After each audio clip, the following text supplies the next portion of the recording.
حضرت ہم آپ کی سمت آ رہے ہیں اور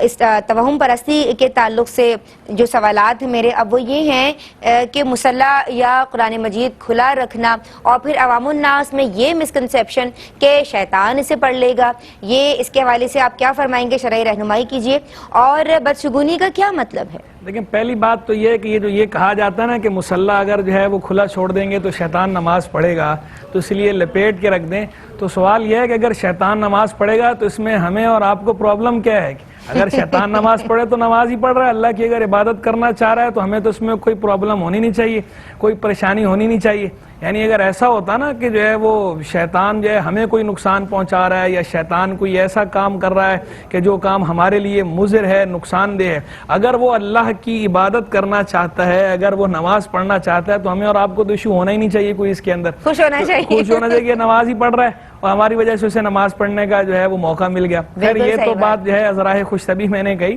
باقی یہ بات کہ شیطان نماز پڑھتا ہے یا نہیں پڑھتا تو ہمیں اس بات کا علم نہیں ہے، چونکہ یہ غیبی بات ہے اور غیبی بات کے لیے نص درکار ہوتی ہے، وحی کا علم ہونا چاہیے کہ قرآن مجید فرقان حمید میں بتایا گیا ہو یا حدیث کے اندر بیان کیا گیا ہو کہ شیطان نماز پڑھتا ہے یا نہیں پڑھتا۔ تو چونکہ قرآن و حدیث میں نہ تو شیطان کے نماز پڑھنے کا ذکر ہے، نہ شیطان کے نماز نہ پڑھنے کا ذکر ہے، تو ہم اس پہ اس باتن یا نفین کسی قسم کا کلام نہیں کر سکتے۔ نہ تو ہم یہ کہتے ہیں کہ شیطان نماز پڑھتا ہے، نہ ہم یہ کہتے ہیں کہ شیطان نماز نہیں پڑھتا۔ شیطان نماز سے روکتا ضرور ہے، یہ بات ٹھیک ہے کہ شیطان ہمیں نماز سے روکتا ہے، لوگوں کو نماز سے روکتا ہے، خود پڑھتا ہے یا نہیں پڑھتا، خود ہو سکتا ہے اللہ کے حضور سجدہ کرتا ہو، کیونکہ شیطان جو ہے اس کے موحد ہونے میں تو کلام نہیں تھا، جس وجہ سے وہ راندہ درگاہ ہوا ہے وہ نبی کی گستاخی کی وجہ سے ہوا ہے، اللہ کی بات نہ ماننے کی وجہ سے ہوا ہے، نہ کہ نماز نہ پڑھنے کی وجہ سے۔ تو ممکن ہے ہو سکتا ہے پڑھتا ہو، لیکن چونکہ قرآن و سنت اس بارے میں کوئی بات ہمیں نہیں بتا رہے،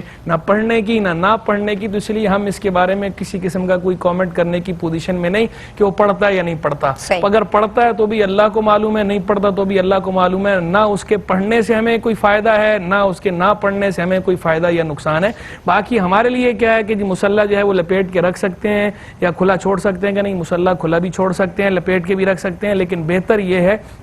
کہ مصلی لپیٹ کے رکھا جائے، کیونکہ جو ہے اس میں ادب زیادہ ہے،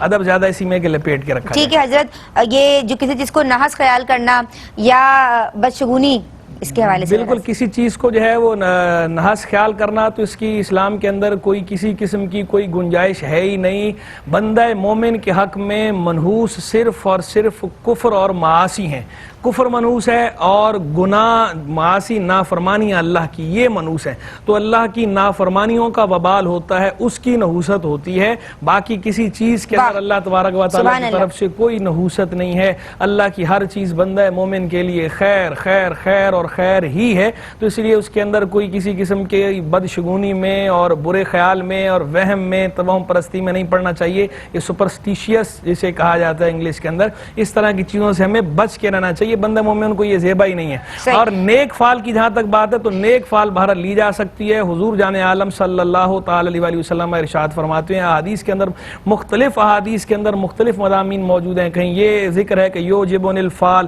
کہ مجھے فال پسند ہے، پوچھا گیا حضور فال کیا ہے، فرمایا الکلمۃ الحسنہ اچھا کلمہ، ایک جگہ فرمایا الکلمۃ الطیبہ